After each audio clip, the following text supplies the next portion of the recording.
Okay, the last chapter of part 3, chapter 19, which ends book 1 as well. End of book 1. Just thinking back, way back to that Anna Pavlovna's party, meeting Prince Vasily, other characters coming in on the scene, Lisa, Helen, I think Andrei shows up,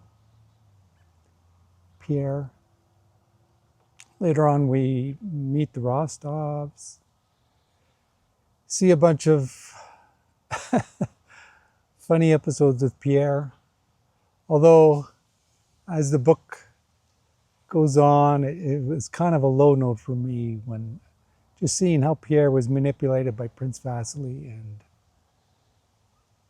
no criticism to Ellen, but he just lacked confidence in himself.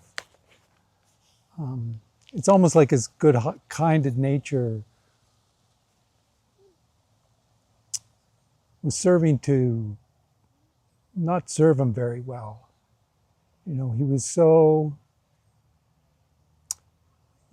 addicted, or there's this pattern of just wanting to do what was right or pleasing people. Plus, the fact that he lived much of his youth abroad and was just trying to understand even just his own culture.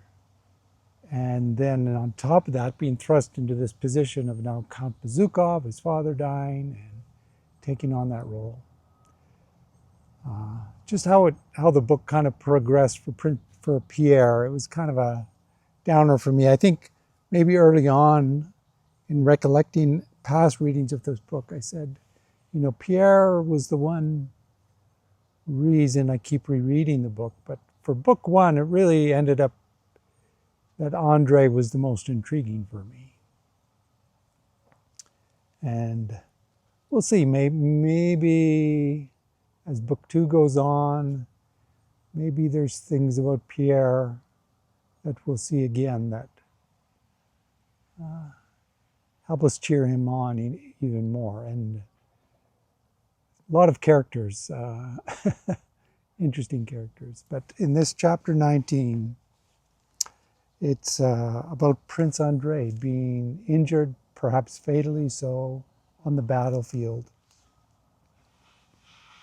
On the Pratzen Heights, where he had fallen with the flagstaff in his hand, lay Prince Bolkonsky, bleeding profusely and unconsciously uttering soft, pitiful, childish moans. Some chapters I just feel compelled to read more of the text than others, and this is one of those chapters. I almost feel like reading the whole thing, but I'll just try to pick out little bits. But it's just this whole situation of Andrei, and what's so intriguing, he's almost having like a psychedelic experience, or an enlightening experience, or a spiritual awakening.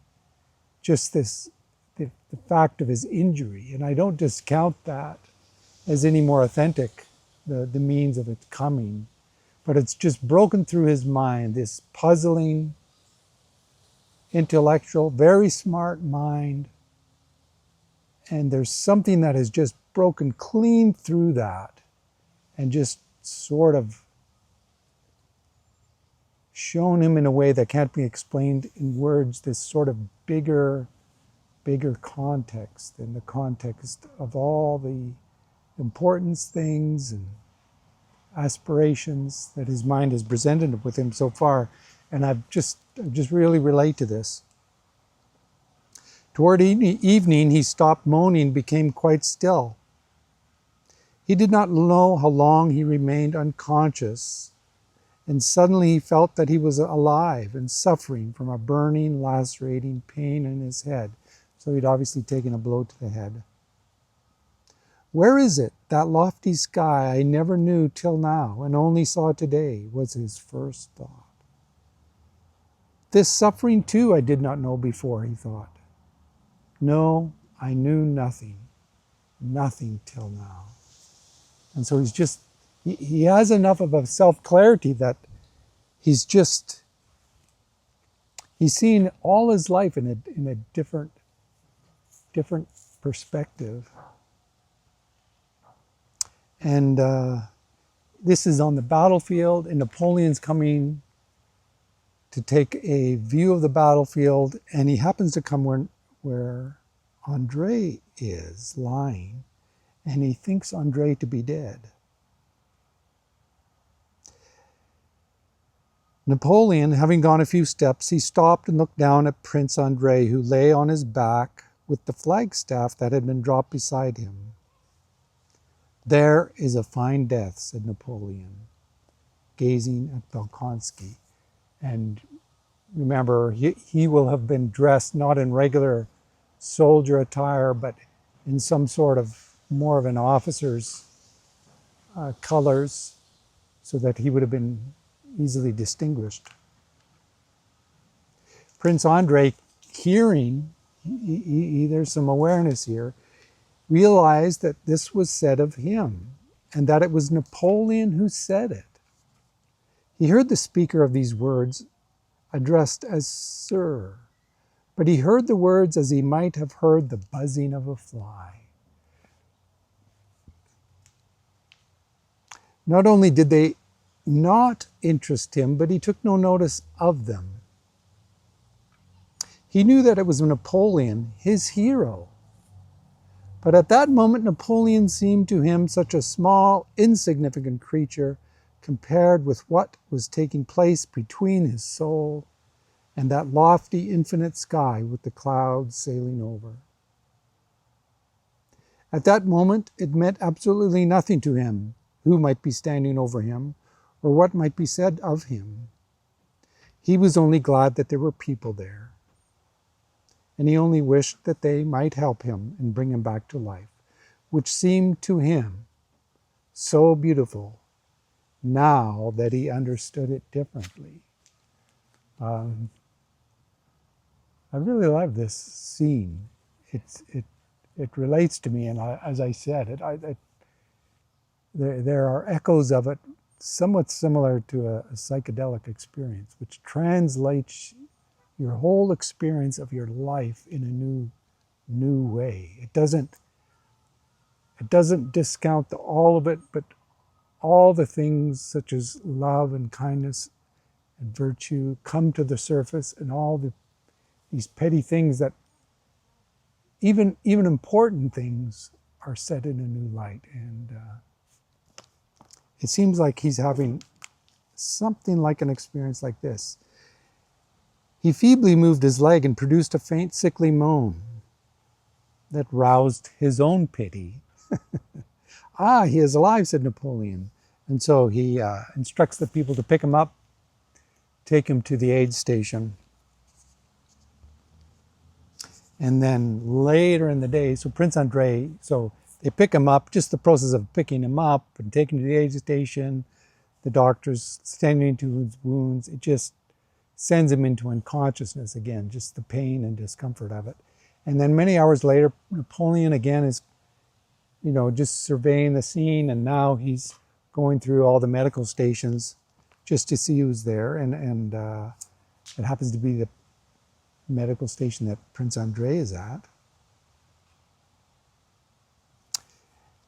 And he's awake and conscious, and Napoleon recognizes him again. "Oh, this is the same fellow that we picked up on the field. And you, brave young man," he said, "how are you feeling?" Although 5 minutes before, Prince Andrei had been able to say a few words to those who were caring for him, now with his eyes fixed on Napoleon, he was silent.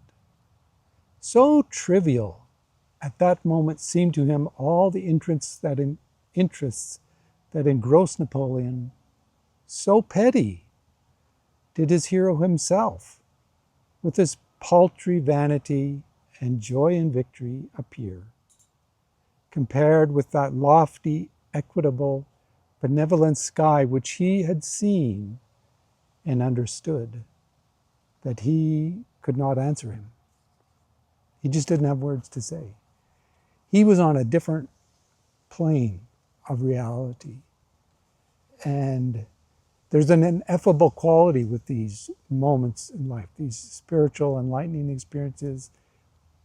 Whether they last, there's no guarantee. You know, if you ever recover, in Prince Andrei's case, we don't know if he's fatally injured. How will this get translated in his recovery or for someone else? You know, we've seen Nikolai, not to the same degree of self-awareness, not to the same degree of sort of mental clarity, have, say, 10% this kind of experience, but it just seemed to wash through them, and he forgets his points of view in those moments of fear. Andrei seemed to be having something much more distinct here, and it's poignant in that of all the people he would respect and talk to and listen to and hear, you know, we've mentioned this before, you know, it's important who's doing the talking. And with Prince Andrei, there's only a few people he would credibly listen to. Napoleon would be one of them. And here he is, Napoleon's talking to him, and it's just utterly clear to Andrei that all the vanity of Napoleon and his aspirations, they're just not what it's about. And I find this, I wonder if Tolstoy himself has had any of these experiences, or it's just him describing it in an intellectual way. It's intriguing. I don't know enough about Napoleon or Tolstoy, but he's describing Andrei here having this very significant moment, possibly on his death, or his last day of life. And so just in the writing of it, there seems to be a lot of skill of some sort here. Indeed, everything seems to him so futile and insignificant in comparison with that solemn and sublime train of thought which weakness, loss of blood, suffering, and the nearness of death had induced in him. Looking into Napoleon's eyes, Prince Andrei thought of the insignificance of greatness, the unimportance of life, which no one could understand. So this is almost a complete 180. You know, he joined this army, this situation, this battle with the sense that maybe I'll find the answer here, and the only kind of rational, reasonable thing would be to be the hero, to play the hero. There wasn't just really anything else to make sense of it, but perhaps this will kind of relieve my mind and give my life meaning. But it's just amazingly the exact opposite. He's injured and he's in this state, and sort of the relief is finding the insignificance of greatness. And so he's lying there. Napoleon leaves, and here's a very nice paragraph. The soldiers who had been carrying Prince Andrei had taken the little gold image that Princess Marya had hung on her brother's neck. But when they saw the emperor's solicitude for these prisoners, they hastened to return it. I thought that was just a really nice gesture and moment. You know, hearkening back to when Maria gave him that, you know, this will protect you in Maria's faith. And here Prince Andrei is noticing this. Prince Andrei did not see how or by whom it was replaced, but the image on its delicate gold chain suddenly appeared on his chest outside his uniform. And he has this little bit of mental thought about this I find interesting, which is basically saying, you know, it would be nice if I could be like my sister. And I'll just read it here. It's written so well. It would be so good if everything were as clear and simple as it seems to Maria. How good it would be to know where to seek help in this life and what to expect after it, beyond the grave. How happy and at peace I should be if I could say now, Lord, have mercy on me. But to whom should I say this? to some power indefinable and incomprehensible, to which I not only cannot appeal, for which I cannot express in words, the great all or nothing. And so this is a kind of a interesting insight. What Prince Andrei is seeing goes beyond even what he sees, the particulars of the faith of his sister. This is all triggered by recognizing this locket is here again. And he's just musing. Boy, he appreciates the value of that faith and what it can practically do. He still does not have that. What his visions aren't particular in this very kind of, I'm not sure the words, kind of a watered down, definite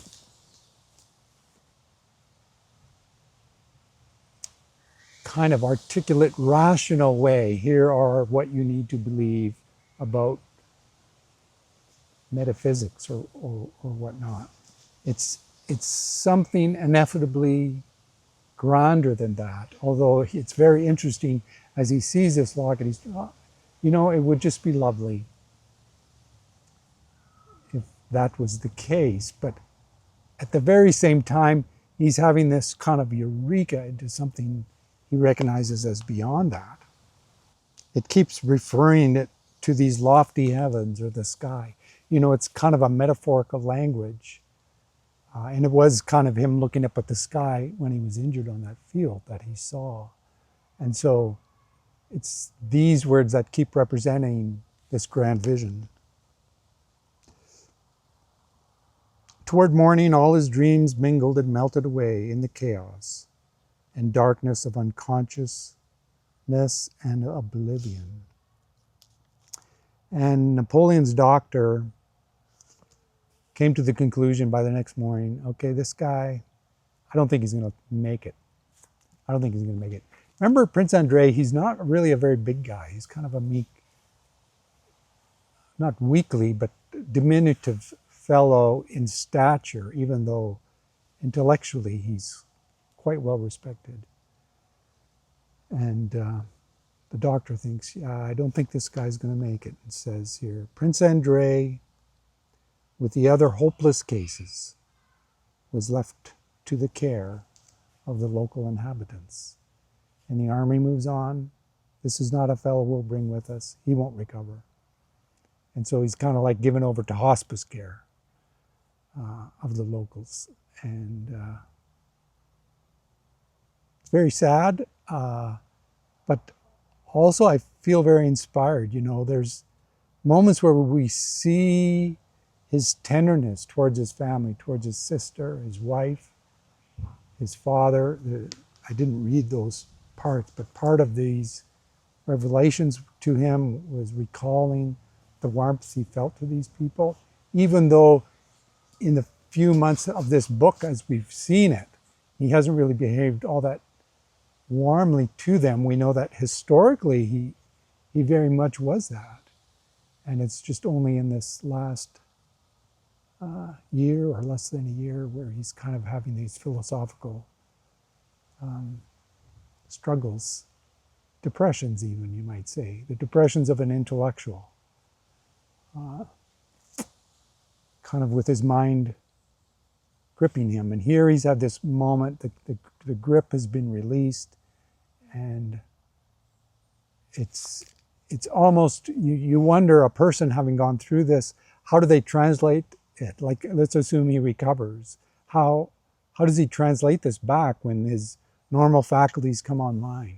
You know, what does it mean? Is he going to brush it off? Is he going to recover? Anyhow, that's book one.